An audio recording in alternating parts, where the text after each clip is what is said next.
Let's do it. Okay, hey everybody, you got Kyle from SitReps Steercos here. And in this video, we were going to go over a resume and kind of talk about why it's structured the way it is, and some pros and cons and pluses and minuses and things to look for and things to avoid when translating some of your military experience into a civilian resume format. I have two guests with me, and if they'd like to go ahead and introduce themselves. Sure, I'm Alec. Hey guys, I'm Tyler. I'm a management consultant. Yes, and so both of our guests here are management consultants. We won't say what firm to protect the innocent or the guilty.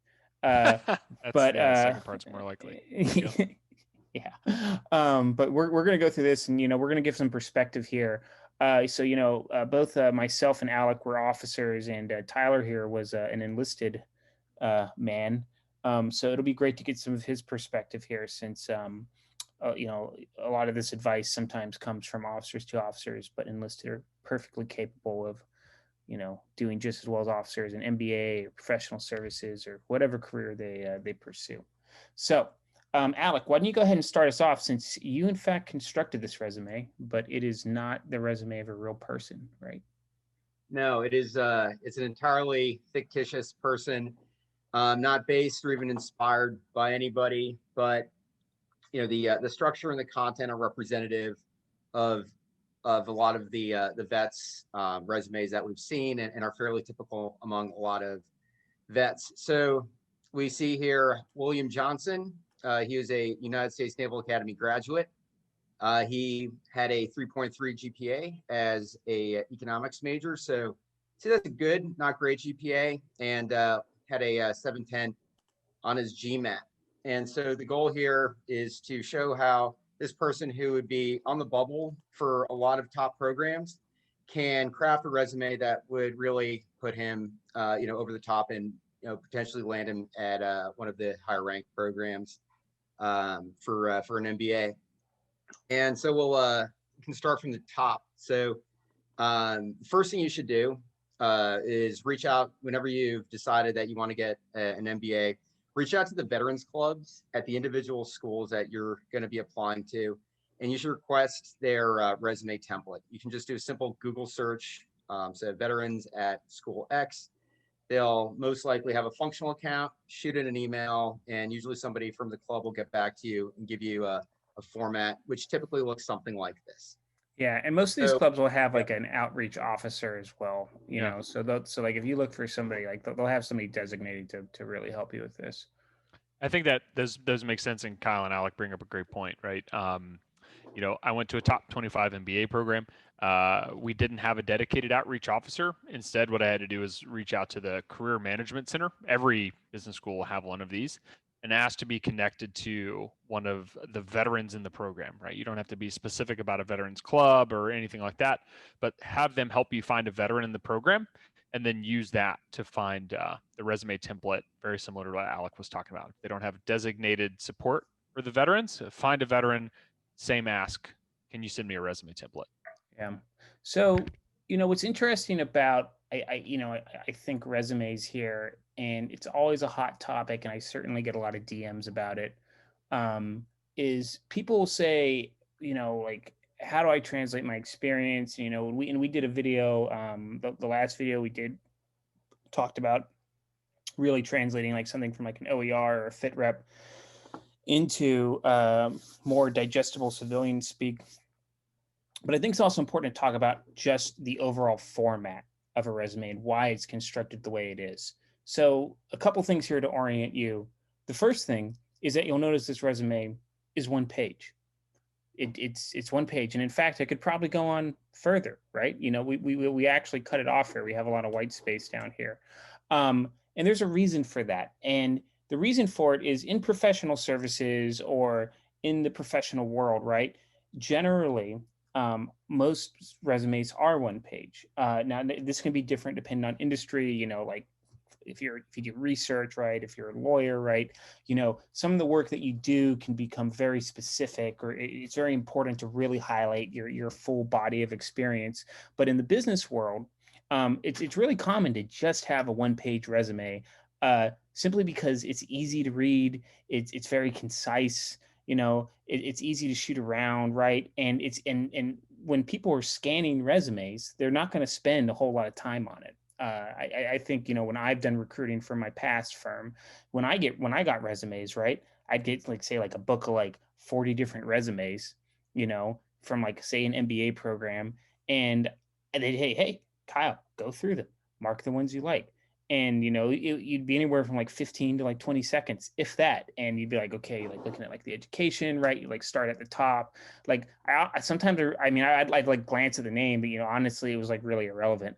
And then I would like start, I just go from top. I'm like, okay, like education, like what school do they go to? We'd like see, hey, what what do they do at school? This is why it's important to have like extracurriculars, because it kind of like colors their like leadership experience and everything else. Then you start going through like the different stuff they've done, and you get an idea of like, oh, okay, this gives me like a quick snapshot of like who they are and like their experience, right? And if they've done anything like super special, like were they in special forces, they go to Ranger School, not the Ranger School is that special, were they a pilot, etc. And then you get down to the bottom here and see additional information and be like, oh, cool, this guy's traveled a lot. That's interesting. If I was going to be stuck in a team room with this guy as a consultant, I'd probably want to hear about the 42 different states and 30 countries he went to, or like that he's learning like something about a third song as guitar, or that he has a rescue pit bull, rather than somebody who is like talking to, wet cardboard and doesn't have a personality. And anything you guys want to add to that? Yeah, so the additional information section is kind of downplayed, but it's one of the most important parts of your resume, because like Kyle said, it really colors who you are, and it's really like what makes you you. Mm-hmm. And I can tell you, almost every interview I've ever had, that's the first place my interview will go and will ask me a question about.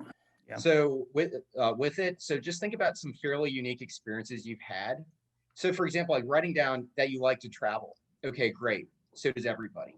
But talk about maybe some of the places you've been, unique experiences you've had somewhere in there, or if you've been to a lot of different states, say you've been to a bunch of national parks, things like that. Also, like just random habits or hobbies that everybody has, like running, sports. Great. Put a little context to those. Did you run a marathon? Did you run a half marathon? Talk about that. And then there's things that in there that will really make you stand out. Like I remember I was reviewing the resume of one vet who was he was a 160th pilot, but he was also really into watercoloring. And so like you read something like that, and you're like, wow, so this guy's out flying these crazy missions and going home and painting. So this is somebody I really want to talk to and find out about that. Yeah. And you also have to be a little careful there too, because things that, hobbies that vets might find pretty standard, like hunting or shooting or things like that. You've got to think about the MBA admissions committee member who's reviewing your resume and how those particular hobbies might rub them. Like if there's a vegan reading your resume and they're seeing that you're a hunter, it might not go over great. The same thing goes for politics, on either side. Keep politics out of it, because you never know the political leanings of the person that's reading that resume. So just generally just talk about your unique hobbies, what makes you you, but don't be too controversial. Yeah, I like that.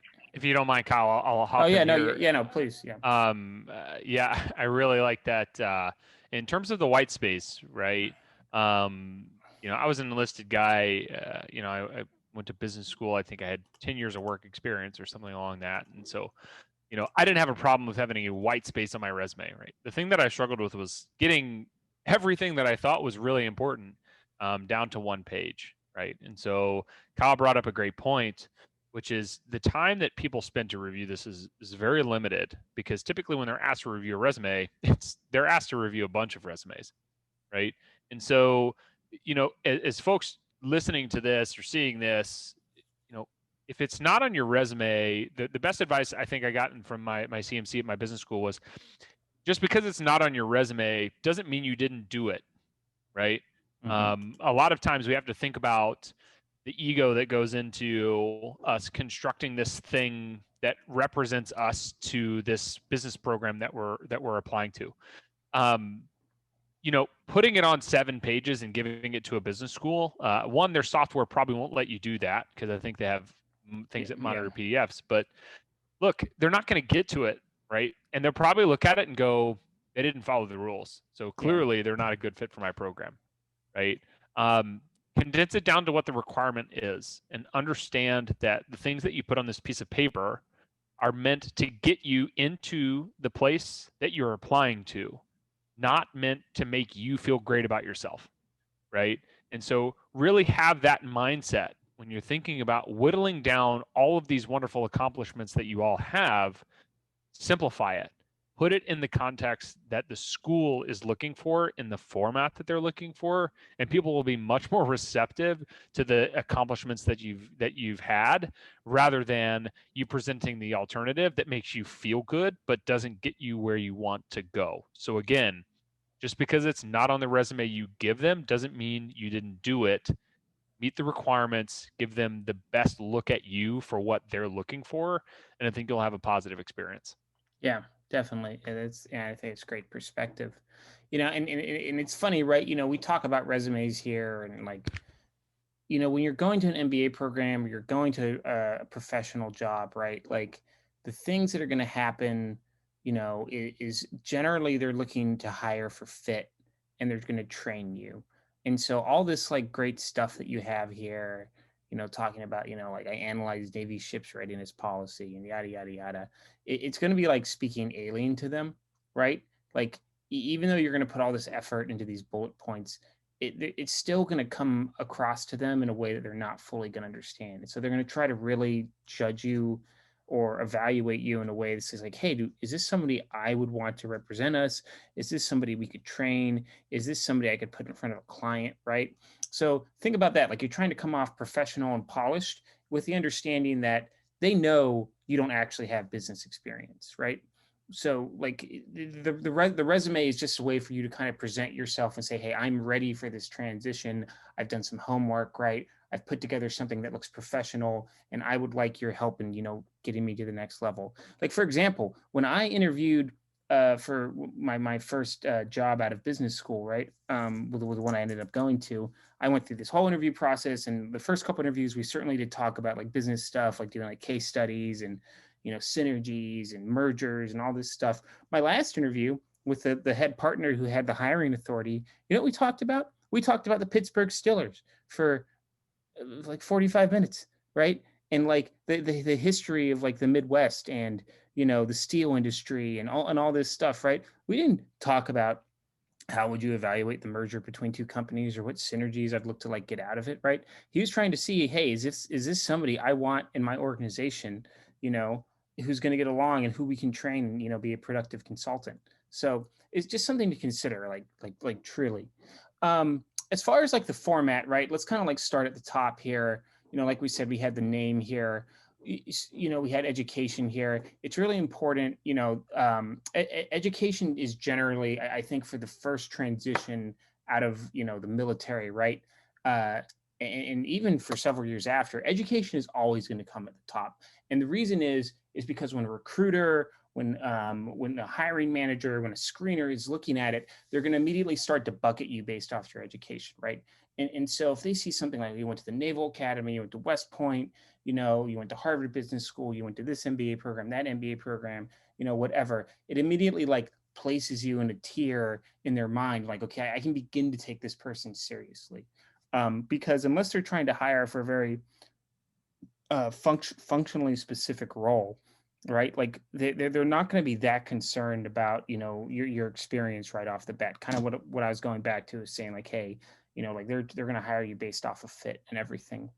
And then from there, you're going to have the experience part. And if you remember in the last video, what we did is we took these OERs and fit reps and we tried to condense them, right, and got them away from the whole evaluation language that the military uses, and tried to make more of these impact statements, right, that would take and condense several positions of employment, right, into kind of like an impact statement or series of bullets, right, that may not completely and totally accurately represent like the sequential order of stuff that you did in the military, but represents like maybe the impact that you had in a major way on a ship, at a unit, at a post, for a period of time, right? Because it's just an easier way to convey information to somebody. And then we have, like I said, the additional information here. Things you don't see on this, right? And Alec and Tyler, I'll let you jump in here in a second. You don't see you don't see one of these kind of like blurbs at the top that's like, what is your goal, right? And like Alec and Tyler, why would you not have that? Well, Yeah, Alec, you go can ahead, tell. man. I'll plus one, whatever you say, I'm sure. I'm just gonna say, because they know what your goal is. Your goal is to get a job, right, or Yeah. get into Yeah. business school. There you go. So- Yeah. To Alex's point, right? You literally write this business school an essay about what your goal is, right? To get into Mhm. that school or what you want to do post your business school. Putting it here is, look, let's just be plain, a waste of time and a waste of space. And it makes it look like you don't know what you're doing. Right. Either. You didn't follow the school's format, right? So what Alec mentioned earlier, find that school format. If you do that on your resume, it means you didn't put in the effort to find that template, to find that contact, and give the school something that they're familiar with and something that they coach to. Yeah. And that's not a good look. Yeah. And, and yeah, so like, because periodically you'll see this, right? And like, frankly, nobody gives a shit about like, oh, my goal is to do this. Like you said, you have an essay, right? Or if you're applying to a job, they may want a cover letter, or if you're applying to a job and you're networking with somebody, right? Like you're going to tell them why you want to go and work there, right? There's no need to put on your resume. Your resume is just a reflection of the stuff you've done. So Gotta like, hear from Alec. I know he's seen 100 of these, right? yeah. Any good or bad ones you want to talk about for the group in terms of extra stuff? Like Oh yeah, sure. Well, yeah, I mean, I'll just run through real quick. Looking at the screen here. So for the education, like we said, he has a 3.3 GPA, so good, not great. But you look below it, he was a captain of the soccer team, did community service, and he had a really good econ capstone. So when you think about it, he's a very well-rounded student. So, you might not have like the best grades, but you want to think about like what you did in college and how you made an impact there, because business schools and top firms could have people, they could fill their entire incoming class with people with 4.0 GPAs, but they want people who have a little bit more to them than that.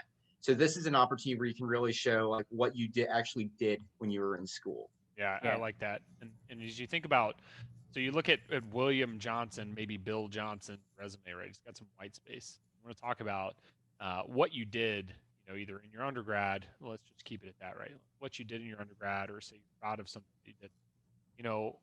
Maybe you list, if you've got extra room, maybe you list relevant coursework, right? If you're applying to Master of Science in Data Analytics and you took coursework in your undergrad, and you've got the room to spare, right?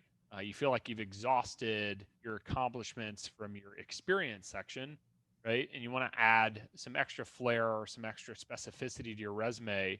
I've seen people have a lot of success adding things like relevant coursework to show not only, hey, I have an idea of what I'm getting myself into, but I also have developed some fundamental skills that I think will position me really well for success in this advanced degree program. Yeah. So I've seen folks use it that way. What do you think, Kyle? Yeah, no, that's good. Definitely, depending on it. I mean, I think a lot. I think if maybe you have like a lower GPA, you always want to see how it's like balancing each other, everything out, right? So you want to say like, hey, even though like my GPA may have not has been best, like I took all these math courses, all right, a math capstone, right? Like you're playing with the strengths, like, hey, I can do quantitative stuff, right? MBA programs are generally concerned about that. Something I noticed that's not on here, and I know Alec before he said like this fictional person had a 710 GMAT, right? So that is something that you would put on here, right? Because it signals to the school, right, that hey, like kind of like 700, it starts to become the like magical number where the schools are all competing for a kind of like the same pool of 700 plus GMATs, right, for scholarships and stuff. So it's just like something easy to like check off in the mind of the like the reviewer, right, being like, oh, okay, like this person is already kind of like in the ballpark, because like the GMAT is disproportionately weighted for admission. So that's like something I would stick on here. Yeah, I like that, because look, the alternative, you don't put it on there, and then they assume that, and then they wonder, well, why not? Yeah, why right? not? Yeah. and then they have to go hunt and peck and maybe find it.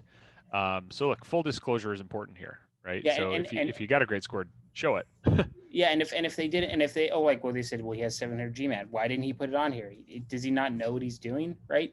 And you'll see this at MBA programs, right? You'll meet people who show up and like on paper, they kind of like make sense, and you'll like meet them in person and be like, whoa, this person is like really not probably going to be a good fit for the program and everything, right? So you're trying to present yourself and fit. You basically in the person who's reviewing this, you're trying to like check off boxes in their head, right? Because they have like a schema, they have like a model in their head based off however many resumes they've reviewed on what a good fit is for the program, right? And so you're trying to basically get your resume to get as closely hued to that as possible, and that's why talking to people at the schools are important.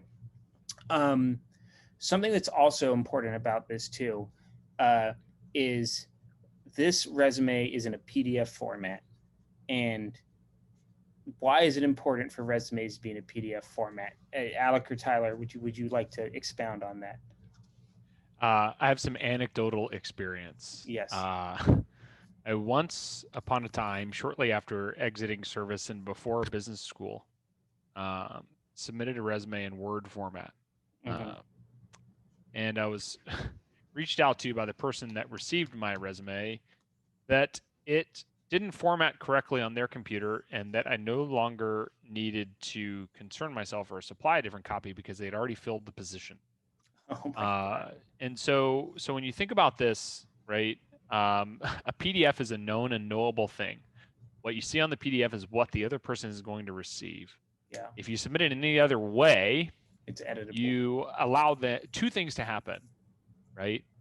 One, they could be running Windows 98 and it could not work, or another version of Windows and it just doesn't format correctly because you've used some crazy stuff to get your resume looking beautiful like the one that Alec put together. And so now it doesn't format correctly and it just looks weird, and they think that's a bad representation of you. The second thing is they could change what's on your resume, right? Or copy, paste, move things around. And that's also an undesirable outcome. So when you think about PDFing it, right? This is a thing that consultants do. This is a thing that people do when they want it to be final, right? And uneditable, unchangeable. So before you submit anything, it needs to be in PDF form, because that's the signal to you and to them that, one, you knew what you were doing, and two, you're ready to submit that final version. Yeah. And they'll like take, when you submit a resume in a PDF, right? Like they're going to take these resumes, right? Depending on the sort of role, and say they have like 30 resumes, right? And they're going to literally combine them into one PDF and send it to somebody. And their people are going to scroll through the PDF, right? And this is like another like kind of like blocking and tackling thing that's just fairly important to know. So it's just important. And I get resumes all the time. People are like, hey, look at my resume or whatever, and it's cool, whatever. And they'll send it to me in Word format, and I'll be like, but like this is one reason why I wanted to kind of do this video, is just talk about that. Like, please, like, just put it in PDF format. It signals that you have some idea that you know what you're doing. And like Tyler said, whenever I've sent a client something, it's always in PDF format. I would never send them something in Word. It would just Alec, what's some crazy stuff you saw at your business school? I know you were in charge of it. I know you probably have some stories. Oh man, there's too many. This is not a long enough format to go through all of them. But no, I just agree with everything you all said about the PDF, because formatting. I've definitely seen some bad formatting come out of it, and it gets to be a nightmare. Yeah. And it's interesting, right? So like on the right hand side here, we've got like Washington D.C. My annotate thing here, draw. Like major area. The kind of like major time periods, right? Like we're not like trying to get like too granular because like nobody actually cares. You may have like the unit here. And the title, right? People, nobody's going to know what any of this means, right? Like the strategic plan analysis. Can I talk about that for a second, Kyle? Yeah, go ahead. Look, so folks listening to this, again, it goes back to what I mentioned earlier, right? What's on your resume is what's meant to get you the job, not what's meant to make you feel good, right? The things that you've done, you will always have done. So you always have that, right? when you write stuff on this resume, specifically related to titles, locations, job functions, it's my personal belief that you should find something specifically on strategic planning and analysis or weapons employment officer or electronic warfare officer. Guys, the people reading this won't know what the hell that is. Okay? It's much more useful if in parentheses, or honestly, what I did was remove some of those fancy military titles and translate them to more useful titles that people from the civilian sector will know and understand, and then see the gravity of your work supported with the bullets underneath those headings, right? So yes, it sounds fancy, strategic planning and analysis or weapons employment officer, but can you put that in layman's terms to where a general person will understand what's going on? Because if you can, I'd encourage you to think about doing it, right? So Kyle, I'll pass it back to you. Yeah, and I think that's where veterans clubs, right, at MBA programs, or veterans at, say an organization that you're trying to may kind of help contextualize some of that for you. What you don't want to do is put, like, if you're like a company commander, right, you don't want to put like, oh, it's the CEO. Like, no. Agreed. Don't embellish. Yeah, absolutely. You're 100% right. Don't put like CEO. I mean, That's funny. I'm sure we say it because we've seen it. And the reason I say that, right, is not to like diminish the role. Like, say if you're like the S3 for like a battalion, yeah, like in many ways, yeah, you are the chief operating officer, right, for a battalion, right? But those words have very specific meanings in the civilian world, right? Like C-suite positions in the civilian world are they're highly compensated. They require years of experience or talent to get into, right? And it's really not believable that, like, say like a 28-year-old is going to have COO.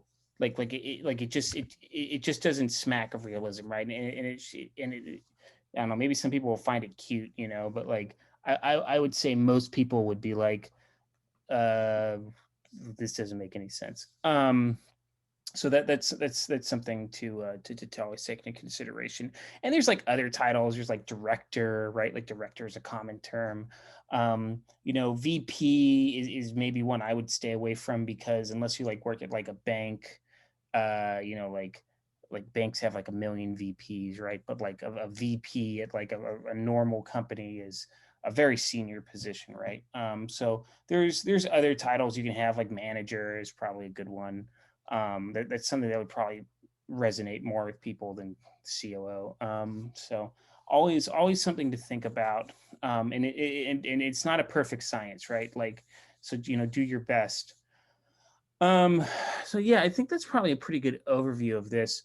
What I think we want to talk about right now, or in the next, is kind of the whole where you would find help, right? And maybe some things to look out for as you start to craft your resume, because there's both good and bad places to look for resume help there as you're starting to begin your journey here. So, Alec and Tyler, we were talking about this before we started recording. So why don't you guys kind of expound on what I mean by that?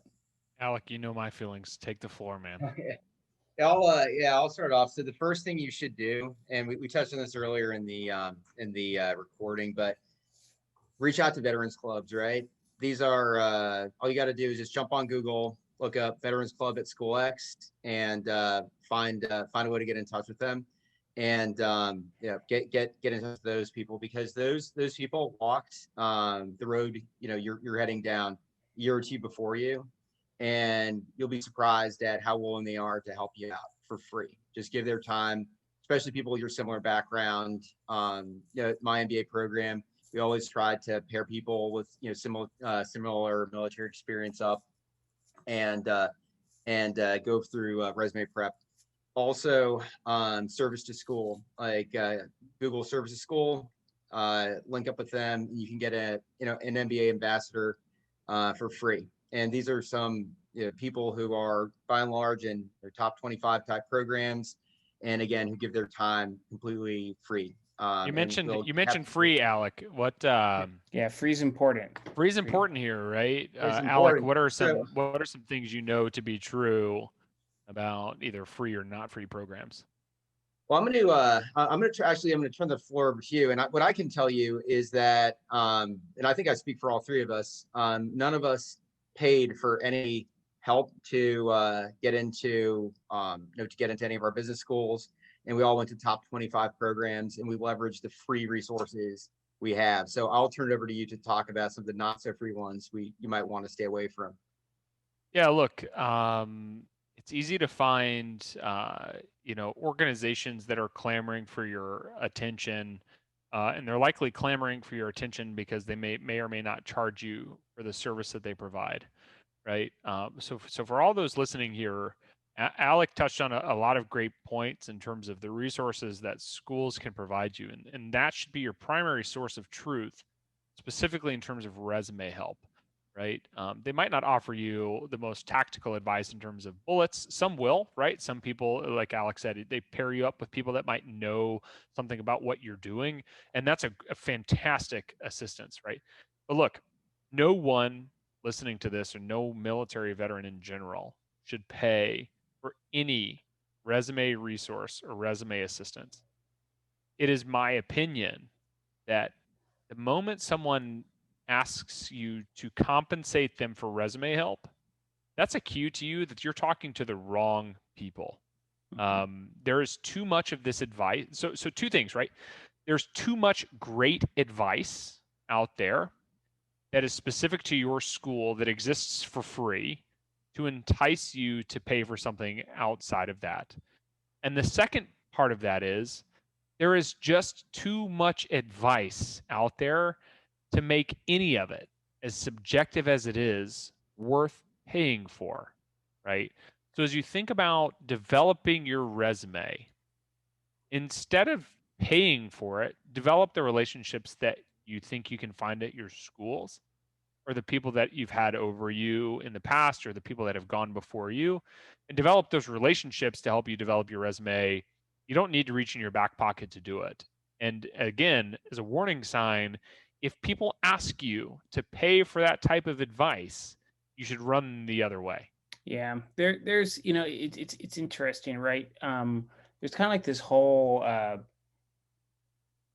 like cottage industry of people, on like LinkedIn and everything, who are like slinging just some really terrible advice on like jobs and resumes and everything. And the reason it's terrible is because in the civilian world, there are paths, right? Paths to employment, career paths, right? That, while not rigidly defined like you may maybe see in the military, are defined enough, right? And that they're well tread. And so what civilians will do, right? Like say if they're applying to business school, right? They'll begin this whole networking process of like reaching out to like these clubs or the school, right? Or reaching out to people with like backgrounds.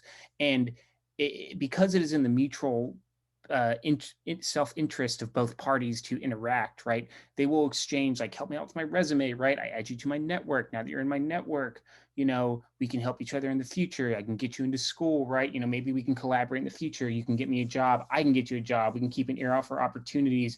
I can make an introduction for you at some point, right? Like that is why you don't need to pay for this advice, right? Or perspective. I hate to use the word advice. Simply because there is so many free resources out there that even if you weren't a vet, you wouldn't need to like pay for this, right? So just know that like there's people out there who are more than willing to help you. Even at the firm I've been at, I've seen random people call up somebody in a team I'm working on, or somebody that I know, and they will sit down there and give like 45 minutes of their time. And even though they may work 12 hours a day, to this person for free who they've never met, to help them figure out like, hey, if you're trying to go to business school, or if you were trying to like come here, how would you do it, right?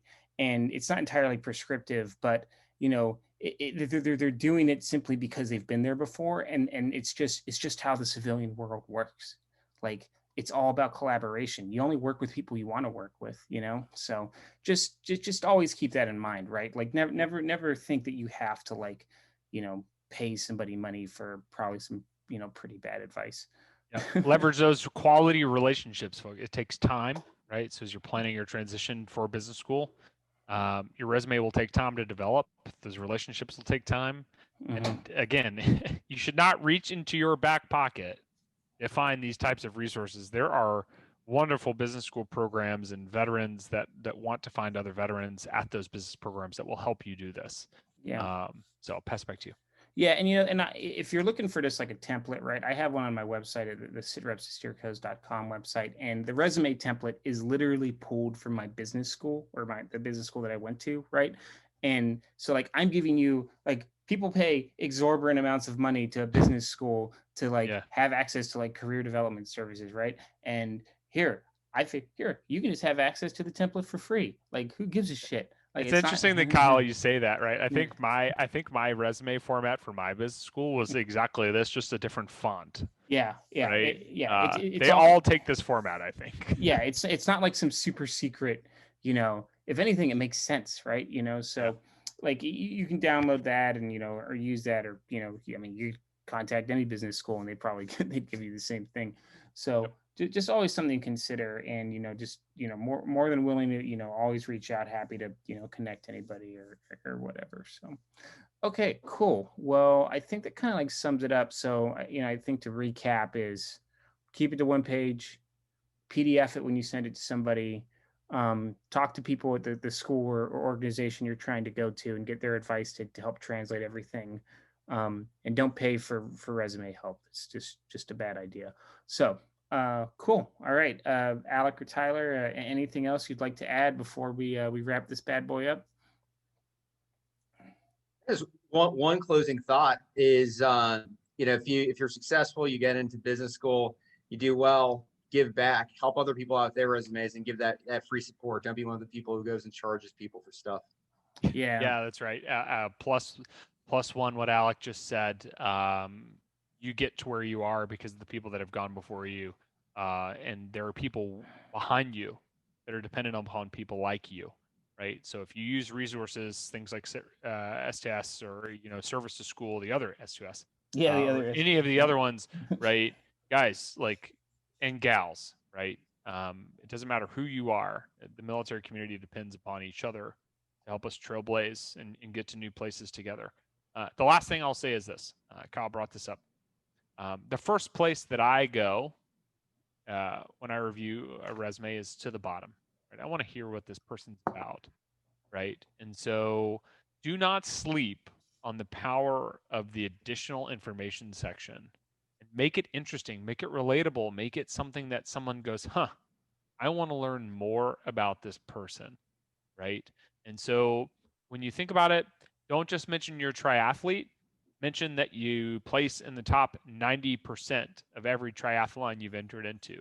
Or if you're interested in watercolor or violin or something along those lines, say that you sell your artwork for a living, or say that you own a gallery, or say that you do something.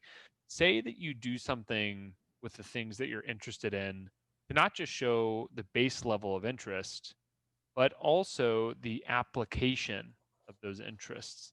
Because I think companies are really looking for people that apply themselves where they're interested, and that helps them grow.